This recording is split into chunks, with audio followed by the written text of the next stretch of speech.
దేవునికి స్తోత్రం. ప్రియమైన వారలారా, రక్షకుడును ప్రభు అయిన యేసుక్రీస్తు వారి నామంలో మీకు శుభములు వందనాలు తెలియజేస్తూ ఉన్నాం. దేవుడు మిమ్మలను, మీ బిడ్డలను, మీ కుటుంబములను దీవించి ఆశీర్వదించునుగాక. ఆమేన్. God bless you. దేవునికి స్తోత్రం. హల్లెలూయా. ప్రియమైన దేవుని పిల్లలారా, రక్షించబడిన మనము దేవుని ఆత్మచేత నింపబడి పరిశుద్ధాత్మ శక్తిని పొందుకున్న తర్వాత దేవుడు తన పరిచర్య నిమిత్తము కొన్ని కృపా వరాలను మనకు అనుగ్రహిస్తాడండి.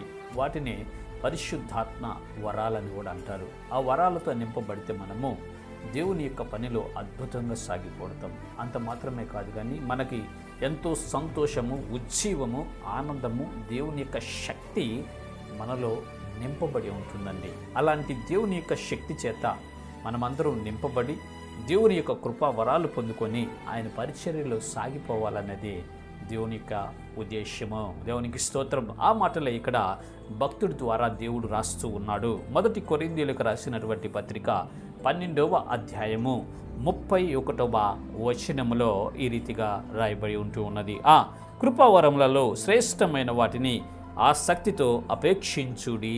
దేవునికి స్తోత్రం. హల్లెలూయా. ప్రియమైన దేవుని పిల్లలారా, రక్షించబడిన నీవు, నేను పరిశుద్ధాత్మ శక్తిని పొందుకోవాలి మొదట.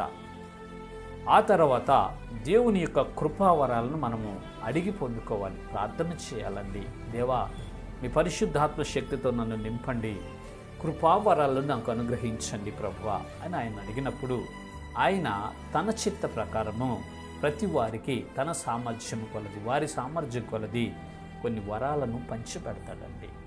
ఎందుకంటే సంఘము క్షేమాభివృద్ధి కొరకు, పరిచర్య ధర్మం జరిగించబడుట కొరకు, దేవుని యొక్క రాజ్యం విస్తరించబడుట కొరకు, వ్యక్తిగత క్షేమాభివృద్ధి కొరకు దేవుడు కొన్ని కృపావరాలను ఆయా వ్యక్తులకు అనుగ్రహిస్తూ ఉంటాడు. ప్రియమైన ప్రజలారా, వాక్యం వింటున్న సహోదరి సహోదరుడా, నీవు నేను ఆ కృపావరాలను పొందుకోవాలండి. దేవుని యొక్క పరిశుద్ధాత్ముని యొక్క కృపావరాలను మనం పొందుకున్నట్లయితే దేవుని పరిచర్యలో దేదీప్యమానంగా వెలుగుతామో అద్భుతకరమైనటువంటి పరిచర్యలు మనం చేస్తామండి.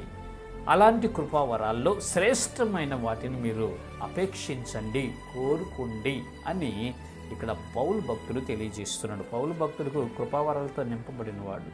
ప్రవచన వరం, దర్శన వరం, స్వస్థత, వివేచన వరాలు పౌలు భక్తుడు కొన్నాయండి. మనము కూడా శ్రేష్టమైనటువంటి కృపావరాలను అడగాలి. అడిగితేనే ఇస్తాడు దేవుడు. యేసుప్రభు వారు కూడా చెప్పాడు, మీరు పరిశుద్ధాత్మను అడగండి, తండ్రి మీకు ఎంతో నిశ్చయంగా అనుగ్రహిస్తాడని చెప్పారు. దాని కొరకు ప్రార్థన చేయమని చెప్పాడు యేసయ్య కూడా.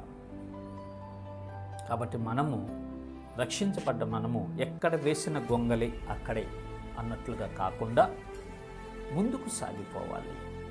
కొంతమంది రక్షించబడి 20, 30, 40 సంవత్సరాలు సీలైన మోస్ట్ బిలీవర్స్ అని చెప్పబడతారు, కానీ వారికి ప్రార్థన చేయటం కూడా సరిగా రావట్లేదు. ఈ రోజుల్లో వాక్యం చదవలేరు, ప్రార్థన చేయలేరు, ఒక స్తుతి పాట కూడా దేవుణ్ణి పాడలేని పరిస్థితిలో ఈనాడు మనుష్యులు గడుపుతున్నారు. ప్రియమైన ప్రజలారా, అలాగూ ఉండకూడదండి. రక్షించబడిన ప్రతి వ్యక్తి దేవుని స్తుతించాలి, ప్రార్థన చేయాలి, వాక్యం చదవాలి, ప్రార్థనలో దేవుణ్ణి అడగాలి, మీ పరిశుద్ధాత్మను మాకు అనుగ్రహించయ్యా, మీ పరిశుద్ధాత్మతో మమ్మల్ని నింపి, కృపావరాలతో మమ్మల్ని నింపి బహు ఘనంగా బలంగా మీ పరిచర్యలో వాడుకో ప్రభా, నాకు క్షేమాభివృద్ధిని కలుగు చేయండి, నా ద్వారా సంఘానికి క్షేమాభివృద్ధి కలగాలి ప్రభువా, నా ద్వారా దేశానికి కూడా క్షేమాభివృద్ధి కలిగే విధంగా మీ పరిశుద్ధాత్మ వరాలతో నన్ను నింపండి ప్రభువా అని ప్రతి ఒక్కరూ ప్రార్థన చేసి దేవునిని అడిగి ఆయన యొద్ద కృపావరాలు పొందుకోవాలనే దేవుని యొక్క వాక్యం సెలవిస్తుంది. కాబట్టి ప్రియులారా, లేట్ చేయొద్దు. ఈ దినం నుంచి ఇప్పటి వరకే మీరు కృపావరాలు పొందుకొని ఉంటే దేవునికి స్తోత్రం. ప్రభు పరిచర్యలు బాగా ఉపయోగించండి. ఒకవేళ మీరు పొందుకోలేనటువంటి వారిని గురించి దేవుడు మాట్లాడుచున్న మాటలేదంటే ఈ దినం నుంచి ప్రార్థన చేయండి, అడగండి దేవుణ్ణి. దేవుడు మీకు కృపావరాలు అనుగ్రహిస్తాడు. మనమందరము దేవుని ఆత్మను పొందుకొని, దేవుని కృపావరాలు పొందుకొని ఆయన పరిచర్యలో ముందుకు సాగిపోదాము. క్రీస్తు సామ్రాజ్యాన్ని విస్తరింపచేసి బహుమానాలు పొందుకుందాం. ఇటు కృప దేవుడు మనందరికీ కలుగు చేయనుగాక. ఆమేన్. God bless you. దేవునికి స్తోత్రం. హల్లెలూయా. Praise the lord.